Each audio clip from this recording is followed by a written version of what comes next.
How to use pitch change in WavePad. Open your file in WavePad and go to the Effects tab. Click the Speed button, then select Pitch Change. Choose how you want to adjust the pitch, modify the settings, preview the changes, and click Apply.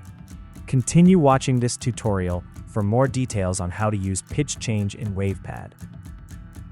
The pitch change tool allows you to change the pitch of your audio without changing its speed.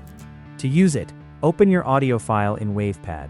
Once the file is loaded, go to the Effects tab, click the Speed button, and select Pitch Change from the dropdown. The Pitch Change dialog will appear, where you can choose from 3 options. Select the first option to change the pitch in semitones.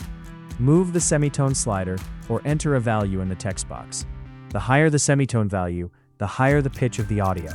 The lower the value, the lower the pitch. You can also change the pitch by percentage by selecting the second option. Enter a value in the text box or use the slider. To change the musical key, select the third option. Choose a detected key from the dropdown and select the key you want to change it to. There are also ready-made presets you can choose from.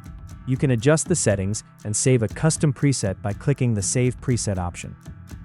To delete a saved preset, first select it from the dropdown, then click Delete Preset. After adjusting the settings, click the Play button to preview the changes.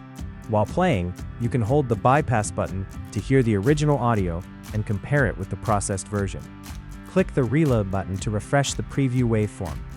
Once you're happy with the result, click Apply to close the dialog and apply the changes. Go to the Home tab to save your file with the updated audio. For more WavePad tutorials, visit the address shown on your screen.